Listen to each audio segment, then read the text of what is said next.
大家好，欢迎漫漫无尽睡眠。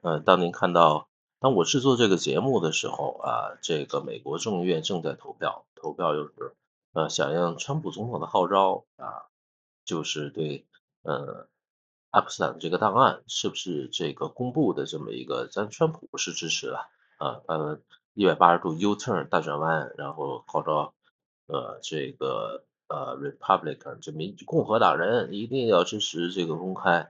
啊，他正在投票，在结果出来之前，我们先看一下，就是在这个投票之前，众议院的Mike Johnson，众议院的议长 Mike Johnson，他做的一个演讲啊，然后接受质询之后的这个一些解释，然后也在听一些马大姐对这事儿的一个解释，然后我又找到了爱泼斯坦的这个弟弟啊，马克爱泼斯坦，这个事件和他哥啊什么这一系列的问题的一个解读，也出了这个秀存在感。然后在说这事之前，美国的 MAGA 又出了新的一个论调啊，就是这个纯 MAGA 的粉红 MAGA，然后他们就是说这个论调就是川普就欲擒故纵，玩儿这个第五维度的这个五围棋啊，也民主党当然是玩不过他了。他这个欲擒故纵的原因就是，是因为爱泼斯坦这档案的这个涉及到的权贵太多了，川普都害怕，他不敢公布，所以说呢，他就以身入局。然后激起各界对此事的呼声啊，必须要公布。那他不情之请，没有办法来公布了。他不是主动公布的啊，不是我主动公布的，是美国的这个上上下下，连 MAGA 在反对的，在民主党，在经过投票要求公布的，我们把这事公布之后，可不和我没关系啊，你们冤有头债有主啊，你出门儿之后去找这什么是吧？找他们。所以说呢，这个事儿我们看吧，这个挺有意思的。在这事儿之前呢，我们先看一看 Mac Johnson 的解读和马大姐的解读和这个阿普斯坦的弟弟的这么一个解读，刚刚翻译完啊，好嘞。Related the substance here. Reading through the bill, though, I guess I'm confused because the bill specifically says the Attorney General may withhold or redact portions related to child sexual abuse materials as defined in the law, anything jeopardizing federal investigations. It specifically says they can withhold anything containing personal identifiable information of victims, personal medical files. We know the survivors are comfortable with that. All of these So it's fair for the American people to ask the question, why now? Why suddenly are they so interested? They have such an urgent interest in the Jeffrey Epstein matter. The truth is simple and straightforward and obvious for anyone who is willing to look at it objectively. Clearly, this is a political exercise for Democrats and a few others, sadly, and it is as deceitful and dishonest as their pointless stunt to shut down the government. Same ideology behind this. Democrats are trying to use the Epstein matter as a political weapon to distract from their own party's failures. And in a desperate attempt, they're trying to somehow tie President Trump to the scandal. President Trump has nothing to do with it. He has said himself he has nothing to hide. And that's clearly what they've been trying to do. They're trying to attack President Trump. This is what they've done. They weaponized the justice system over the last several years to go after him, and this is their latest attempt to do. The discharge petition could create new victims, okay? Because it requires the DOJ to release information even in cases where the DOJ or the FBI has already reviewed it and determined it is not credible, it is false information. Doing this and requiring this to come out could ruin the reputations of completely innocent people, such as those who may just have known Epstein but knew nothing of his crimes, or whose names he exploited. Think of this, innocent people whose names he exploited and used to try to get close to his intended victims. Their names may be in these files, and they had nothing to do with this. And so by just haphazardly releasing it, you're going to destroy their reputations. Releasing information containing the names of innocent people would subject those innocent people to a guilt by association. It would create an entirely new group of victims who have no means to clear their names. That's a concern of Congress, and it should be. It should be. That's why I'd been opposed to it all along. But having now forced the vote, none of us want to go on record and in any way be accused of not being for maximum transparency. So the only intellectually consistent position to have right now, the only way to ensure that both those things are true at the same time, is to allow for everyone to vote their conscience and to go on record to say, of course, we're for maximum transparency. Now, I'll tell you, there's a handful of Republicans, Judiciary Committee members, and a few others who are really struggling, as I have been, about whether or not they could even vote yes today because of this, because we don't have an absolute guarantee that this will be fixed in the Senate. I have a high degree of confidence in that, and that's why that's why I'll be voting yes today. Republicans support maximum transparency. We always have. The President of the United States supports maximum transparency. You've heard him say it in his own words.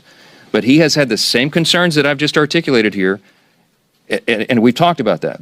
All of us have had these concerns, and we understand that we have a responsibility to innocent people and victims that is not properly guarded by the discharge petition. And that's why we're so incensed about that. We've got to make sure that we disclose the names of anybody who aided or conspired in any way with Jeffrey Epstein. But at the same time, you've got to make sure that innocent people are protected. So we have to do this in a way that doesn't violate victim privacy, that doesn't create new victims, that doesn't disclose the names of any whistleblower or informant, that causes the release of grand jury materials or child sexual abuse materials, or undermines our national security.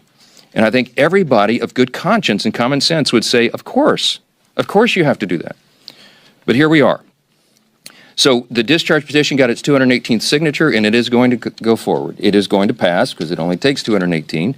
And we know that the Democrats have disregarded all these concerns, and they're going to move it forward anyway. So all the people of good conscience here say, we've registered our concerns, we stated our opposition as long as possible, but we're also for maximum transparency. So what am I to do as a leader in a situation like this?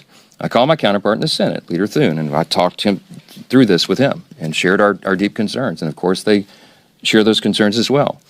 And so I'm very confident that when this moves forward in the process, if and when it is processed in the Senate, which there's no certainty that will be, that they will take the time methodically to do what we have not been allowed to do in the House, to amend this discharge petition and to make sure that these protections are there. The authors of the discharge did not allow us to do that here. That's the rules here. But in the Senate, they can correct it. So under that circumstance, because of that, we know there's serious deficiencies. We know that the work of our colleagues in the Senate can address that and will. They're very conscientious and concerned, as we are, about all this. As we've insisted from the very beginning, Republicans are the only party trying to make a material difference in ensuring maximum transparency. What I do want to talk about is I've been recently told the reason they're going to be releasing these things and the reason for the flip is that they're sanitizing these files. There's a facility in Winchester, Virginia, where they're scrubbing the files to take Republican names out of it. That's what I was told by a pretty good source. Thank you, Thomas. Thank you, Ro. I woke up this morning and I turned to my weather app to check the temperature, and it was 32 degrees. And my first thought was, hell has froze over.